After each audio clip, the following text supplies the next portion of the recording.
Hey, what's going on? And welcome back to the Jersey to Vegas podcast, episode number 85 or 6. It's one or the other. Today, we're going to talk about breaking through things that kind of come up in your life and having to really step over them. So, for example, say you got some bad news from the doctor, or you didn't make the team or something like that. There's going to be some bad news. How do we get over that? How do we step over things? For me personally, I'm going to give you the story of what I heard from the doctor, which I'm not very happy about, and I am too inside why I'm talking about this today. So hang on out. Thank you so much for coming out, and if you haven't, make sure you guys subscribe down below, and let's get to this podcast. Here we go. So more recently, this week has been great up until yesterday. Right? The week was going good. I'm doing things with the kids and I'm having fun and I'm working out. And then I started getting into a lot of pain, right? My Achilles or my ankle, something got locked up after doing some heavy squats. I got to the last end of my cycle of not powerlifting, but strength training. So I was at my pretty much going for my 1 rep maxes, quote unquote, 1 rep max of what I can do presently. And I hit my squats, did my accessory work. For those of you guys that don't know accessory work, that means some extra things to help build and complement the strength of the lift. So for instance, my lift was a barbell back squat. I did a barbell back squat for about 255, I believe. And then after that, I did front squats, split squats, kettlebell swings and glute bridges, things of that nature. Those are my accessory work. So after doing that and really pressing the range of motion of what I do, the next day, my ankle was super locked up. So I was like, okay, maybe I'll hit some mobility, do some stretching, apply some heat, the normal aspects of what you do for that type of injury or that type of nuisance. And then it just didn't go away. And then it finally took like 3 or 4 days, almost a full week, for it to go away and walk comfortably down the stairs. And then my shoulder. I don't know what it is. It's the same exact thing. It's like it just got locked up, and I didn't do anything. I didn't do any jujitsu.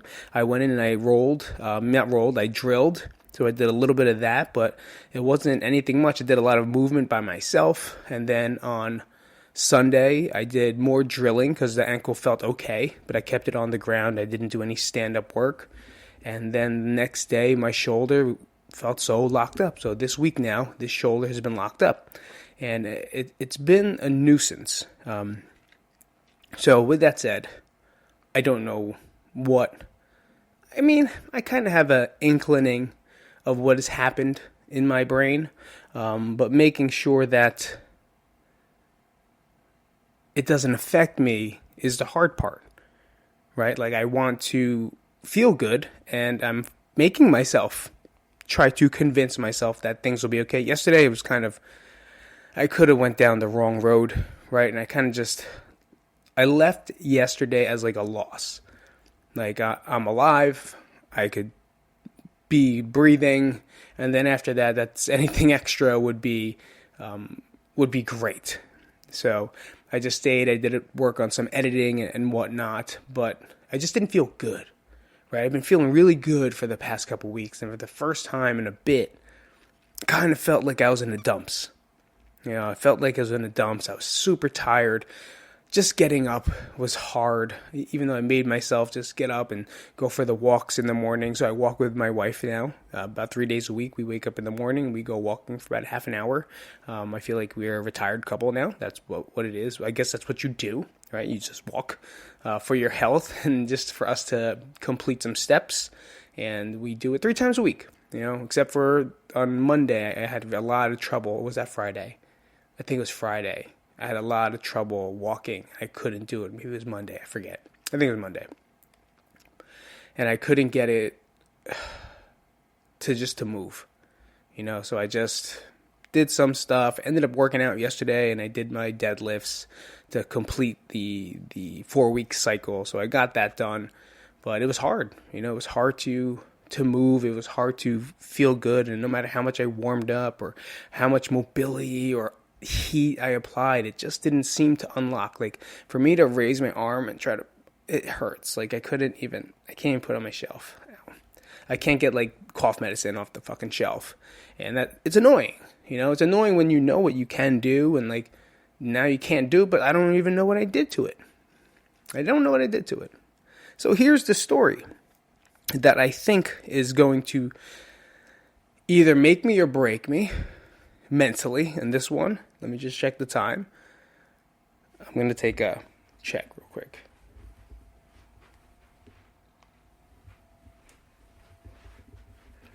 This is going to make me or break me, right? So I went to the doctors. With that said, that we don't have any more health insurance for February 1st since Nat quit. We're out. So I scheduled a doctor's appointment I always get an annual checkup just to make sure everything's okay. And I kind of went down the road with, what's up with me and what I've been up to and the medications that I'm taking.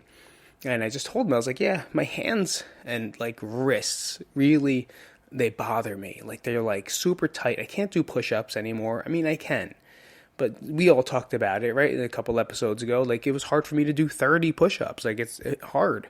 And it just feels like it's not firing the right muscles, right? When I do a push-up, it doesn't feel like a push-up anymore. It feels like my wrists are going to break.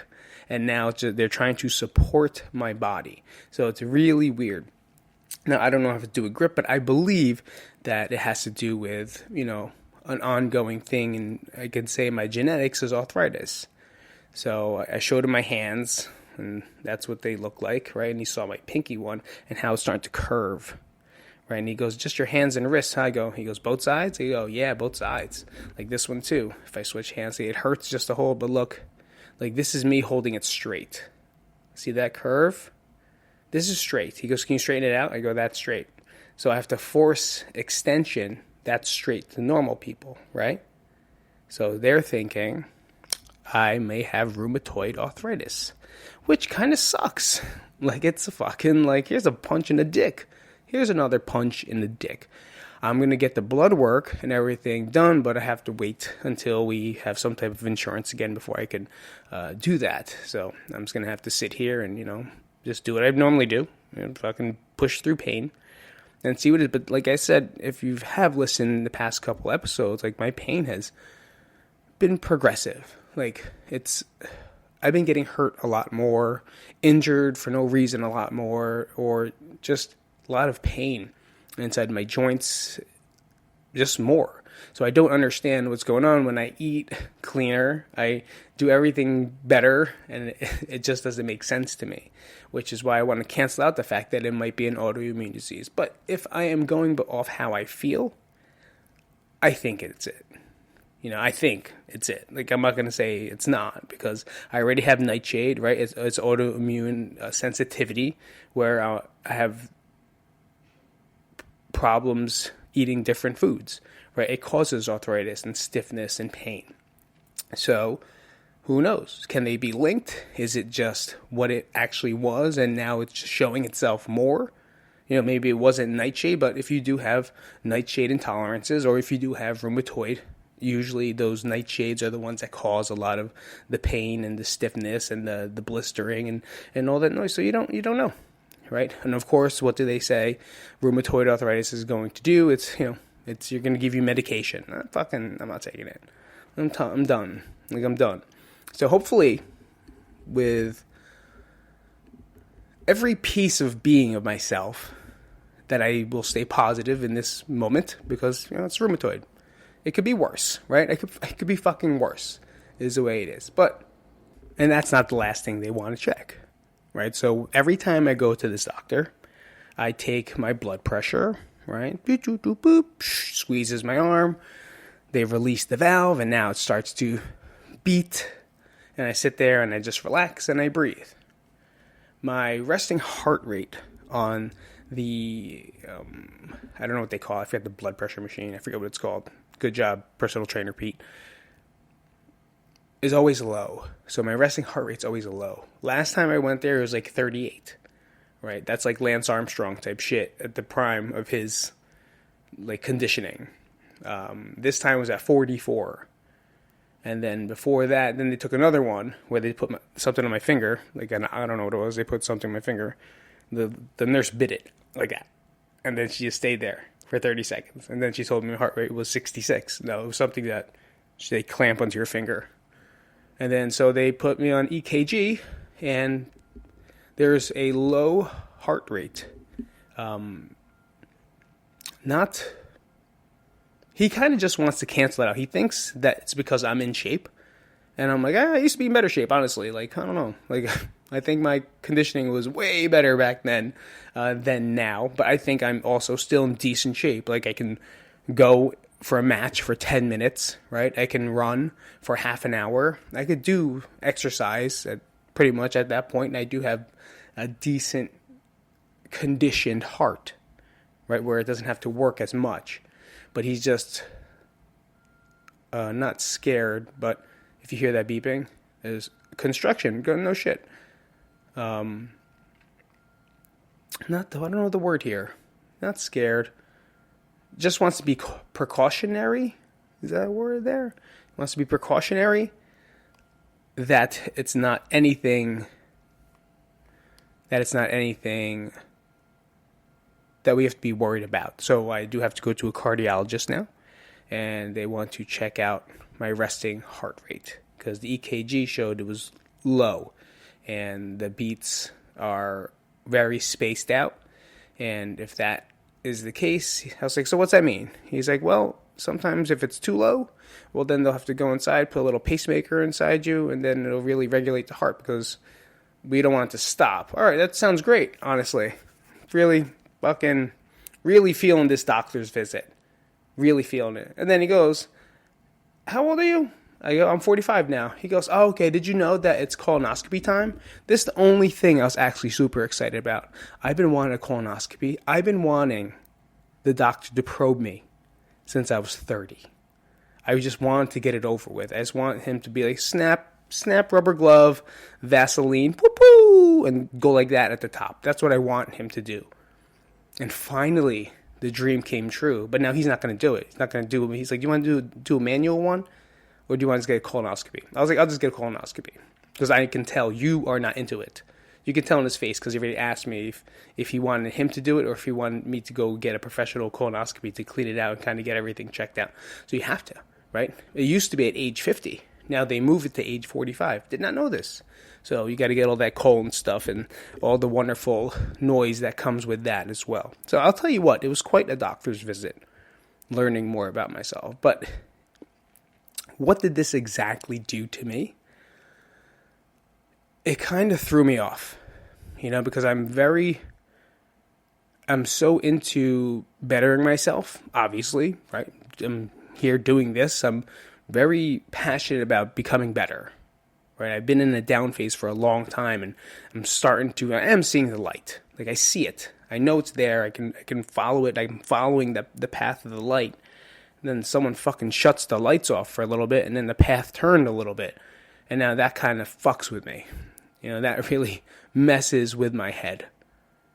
It really makes me anxious. It really makes me semi-depressed. Makes me not want to do anything. But now this is my job to fight. Right? Just because a diagnosis or the way I feel or the things that are happening to me doesn't mean it's me. Right? I'm me. You're you.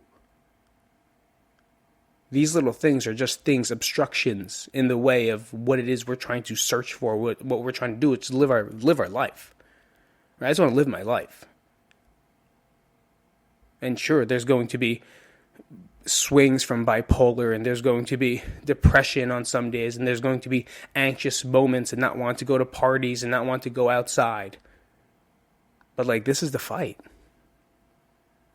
This is my life. And I want to keep fighting for my life.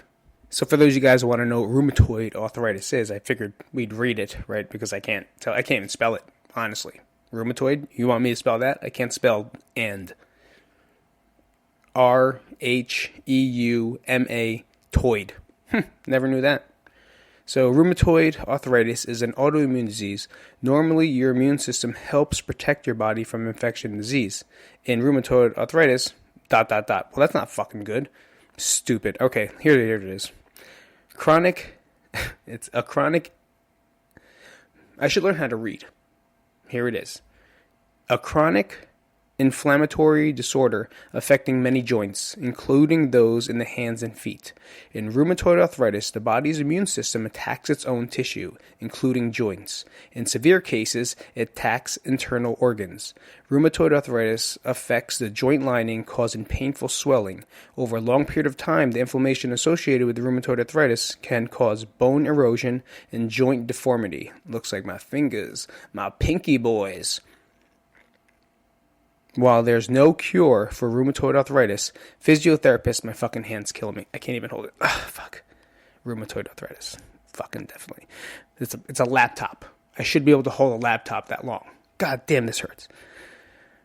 Physiotherapy and medication can help disease's progression. Most cases, it can be managed with a class of medications called anti-rheumatic drugs.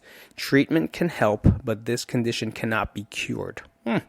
Thanks for letting me know. Requires medical diagnosis. I can't wait. Please be a no. I'm hoping. But then what is this? Maybe just regular arthritis, right? Maybe? Let's hope so, because my fucking whole hand hurts right now, and I do not understand why. I don't understand why, but I kind of do at the same time. So that's the case that we're dealing with. That is what's happening to me presently. Now, what is the message out of all of this? I kind of was getting into it right before, was that this is my life. In the past couple years, since 2020, 2019, it's been going down, right? The past 2 years have been very low. Super low. And I don't like being there, right? I don't like being the person that is being worried about or cared for. I like to take care of myself. As egotistical as that may sound, I'm not saying I don't ask for help. I just like taking care of myself and being able to take care of other people.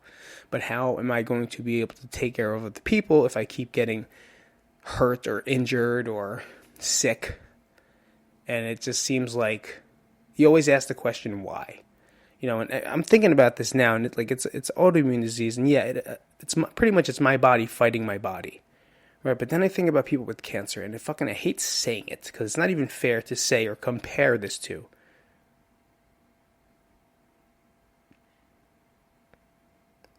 But God, that's gotta fucking crush you, right? Getting that news, not my news, the C word, gets that news, that's got to crush you.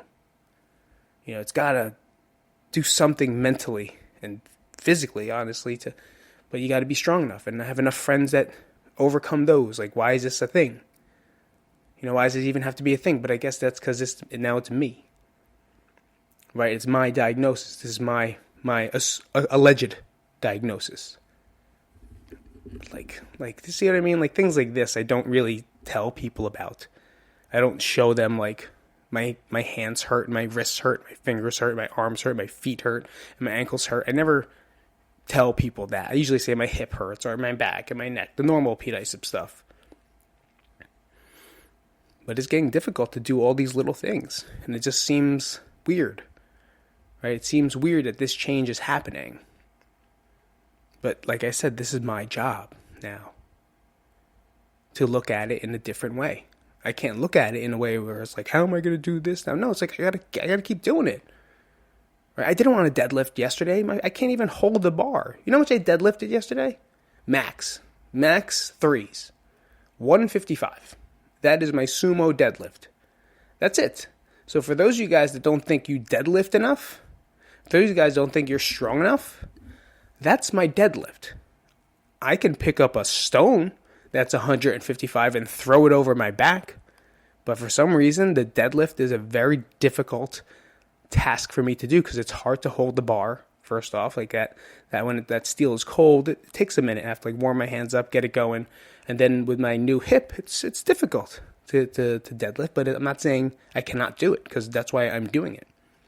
I'm forcing myself to get into that position and learn a new skill, I guess you can say. And it's going to take a lot of practice, Now, if 155 pounds is where I stay, that's where I stay. But if I could maybe hopefully move it up and creep it up to somewhere where I feel even, then yeah. But I'm not going to neglect the movement just because I'm not good at it. Right? A lot of people wouldn't even put videos up of them, deadlifting a 25-pound plate and being proud of it. That's 95 pounds. If I put a 25-pound plate on the bar, it's 95 pounds. And I'm proud of being able to do it because it hurts to do it. And that was the beginning of the cycle. Now I'm at 155. And it feels a little better. But I'm still going to do it. And the same thing goes with the squat. The same thing goes with the bench. Everything hurts. But I'm still doing it. But I'm not doing it to a point where I'm going to kill myself either. And that's why I like the weights. That's why I like iron. Right? Dom said it he texted me or messaged me. Our old slogan was "Do work, son." Right? That was Crank's slogan. Do work, son. Now it was "We are Crank, we are family." And for Dom, his is "Let's grow, son. Let's grow." And for him, you may be able to take this two ways. Right? He is shooting for the Mr. Olympia. That's a huge accomplishment to shoot for. He needs to grow, right? His body physically needs to grow. But also, with that growth, you grow, right? Whenever you lift or you attack something that seems unreachable, or you attack a dream that you've always dreamed about, and you move towards that goal or that dream, and all you can think about is winning, you're going to grow. And that's why I like that slogan. I like that. Let's grow, son. I was going to say, let's grow, bro. That sounds very New Jersey. I think you should keep that instead. Let's grow, bro. That sounds that's too clashy. That's not a word. Not clashy. It's too weird.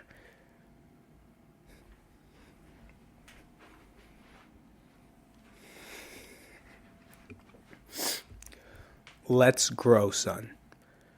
And I feel like we're doing that all here. People that listen to this podcast, hopefully we're all growing together.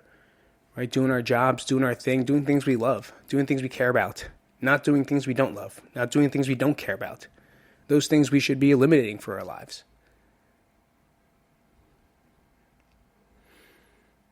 Because we need to grow. And we need to move on and move forward in everything that we do.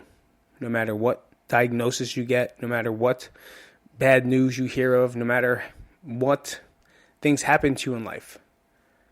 Take a day to fucking sit on it and then start moving again. I told my wrestlers that every single time they lose in a semifinal, the semifinal is the final four. Okay? If you win, you move into the finals. If you lose, you usually go to a consolation match to place for third place. And anyone that loses in the semifinals, this is what I told every single wrestler that lost in the semifinals. Listen, you lost. And it sucks. It fucking sucks. I know it does. But you see that guy over there? He's going to the finals. You know where you're going? You're going to consolations. And you have another person there that wants to beat you.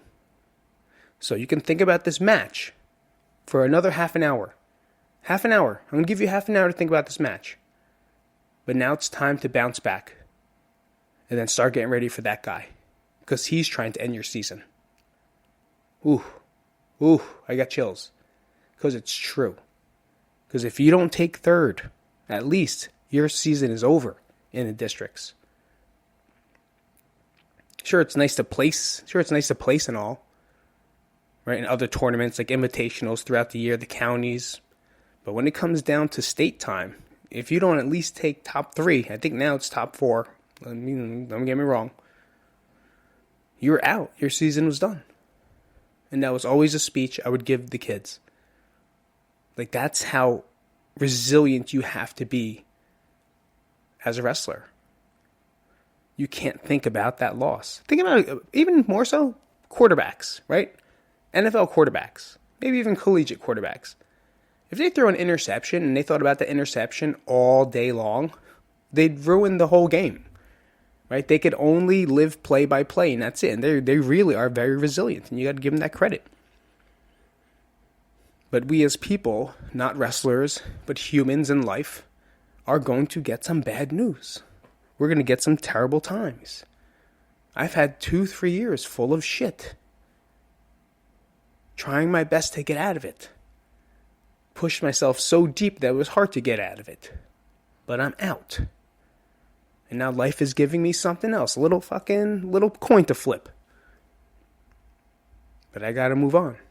I gotta keep doing what I'm doing and keep moving in the direction that this podcast is moving. Because it's moving in growth. It's moving in a direction that I want it to. It's moving in the direction of how I believe my purpose on this planet is for. And that's to reach out and help people. And that's it. Whether it be 10 or 10 million. This is why I'm doing this. Not so I could get some clout credit on fucking Instagram. You ever see me post this shit on Instagram? Rarely. I'm doing it so hopefully this voice does something for someone. Why? Because I think about this all the time. Mental health, and especially men in discussion with mental health, do not take the covers off. They keep everything hidden. They don't talk. They don't do anything. They just live their lives. Not saying anything to anyone if they're hurting or if they're in pain or if they're suffering or if they're depressed or if they're sad. They don't say it because you're not a man if you do. But now I think about the people that were in my case that dug themselves so deep that now they can't get out of their depression. I always think that that man's wife lost a husband. Or that man's kids lost their dad. Or that man's partner lost their partner. Or even more so, that kid's parents lost a son. Because men have a definitely higher percentage chance of committing suicide than anyone else. And that's a fact. I don't know the number. I'm not going to make it up. But I think about that all the time. Like, they're so deep into their depression that they're not themselves anymore, that they're no longer a father. They're no longer a loving husband, and they're no longer a son. They're just someone that's living in venom, living in lurches of people trying to pull you down or just emotions trying to pull you down. And this is yourself. Thank you all for being a part of the channel. Thank you guys so much for coming out. And if you want to help the channel, please go to patreon.com/Jersey2Vegas. That's Jersey to Vegas. And, become a member. Come check it out. Come do some stuff. I don't really do much on it, but I'm really grateful that you guys help support the channel. I sometimes will comment and post stuff, but most of the things that I do is I just give you guys the podcast, and without you guys, I wouldn't have this podcast. So I'm very appreciative of that. So next week we'll talk about, I guess we'll do men's mental health. I think like mental health with men, and maybe get an interview somewhere down the line. I'm thinking about bringing a therapist on. You let me know. Comment down below. Let me know if you think we should bring another guest on. It's been a while.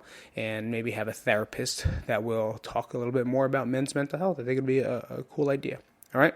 I'll see you guys later. Thank you so much for coming out. And have a great, fantastic day. See you next time.